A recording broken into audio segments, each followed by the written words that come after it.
বিয়েটা তো যাই না, দেখি বাড়ি গিয়ে বলে দেখি।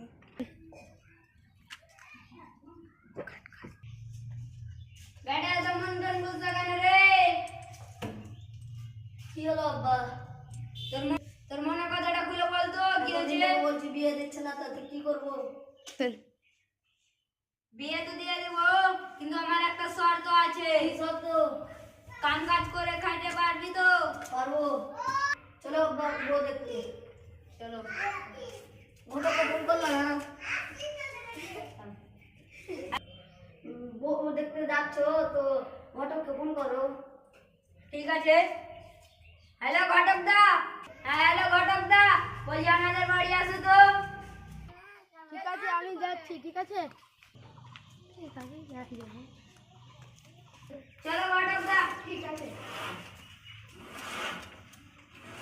চলো, ওইটা বাড়িতে আছে, ওটা বাড়ি যাই।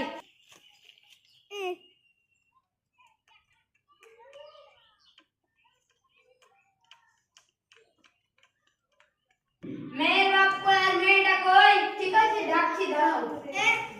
কই জি মেয়ের বাপ আর মেয়ে? আসছি। ঠিক আছে আসো।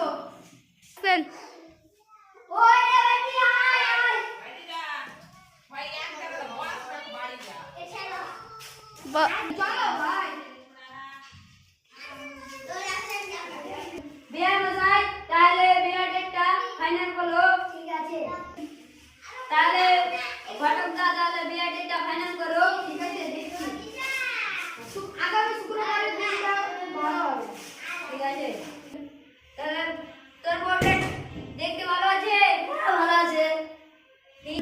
ঠিক আছে বিয়ে পড়াও। ঠিক আছে পড়াচ্ছি।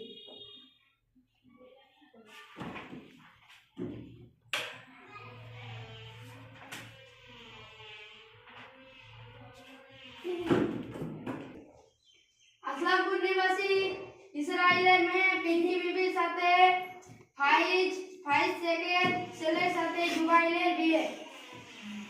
বলো বাবু কবুল? কবুল। আর